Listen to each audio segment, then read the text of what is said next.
विधान परिषदेच्या या निवडणुकीसाठी काँग्रेसनं मुंबईतून कोणताही अर्ज दाखल केलेला नाही। ज्यांनी परस्पर अर्ज भरला आहे ते उद्या मागे घेतील, पण या निवडणुकासंदर्भात महाविकास आघाडी म्हणून सर्वांनी एकत्र येऊन चर्चा करायला हवी होती, अशी प्रतिक्रिया काँग्रेसचे प्रदेशाध्यक्ष नाना पाटोले यांनी दिली आहे। विधान परिषदेच्या 4ही जागांसाठी महाविकासचा घटक पक्ष शिवसेना ठाकरे पक्षाने परस्पर उमेदवारी घोषित केल्यानं काँग्रेसमध्ये नाराजी असल्याची चर्चा आहे। त्याबद्दल आज पटोले यांनी माहिती दिली। आम्ही बसून समजा निर्णय केला असता तर 4ही जागा आपल्याला सहजतेने जिंकता येतात। अजूनही काही वेळ गेलेला नाही। उद्या विड्रॉलची आखरी तारीख आहे। आम्ही मुंबईमध्ये आम्ही कुठलाही अर्ज भरला नाही आहे।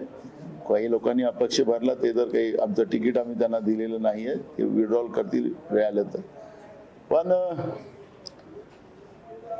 ह्या सगळ्या गोष्टी बसून व्हाव्यात, महाविकास आघाडी म्हणून व्हाव्यात, अशी काँग्रेस पक्षाची भूमिका आहे। आणि मला विश्वास आहे की आज नाहीतर उद्या आम्ही बसून या जागांचं जो काही वाद निर्माण झालेला आहे तो वाद संपुष्टात येईल असा माझा विश्वास आहे। या संदर्भात आपण उद्धव ठाकरे यांना फोन केला होता, पण त्यांच्याशी संपर्क होऊ शकला नाही। जागांमुळे दोन्ही पक्षांमध्ये निर्माण झालेला वाद चर्चेतून सोडवू असंही पटोले यांनी सांगितलं। नीट परीक्षेसंदर्भात पत्रकारांनी प्रश्न विचारल्यावरती या संपूर्ण प्रकरणाची सीबीआय मार्फत चौकशी व्हावी आणि या परीक्षा रद्द कराव्यात अशी मागणी पटोले यांनी केली।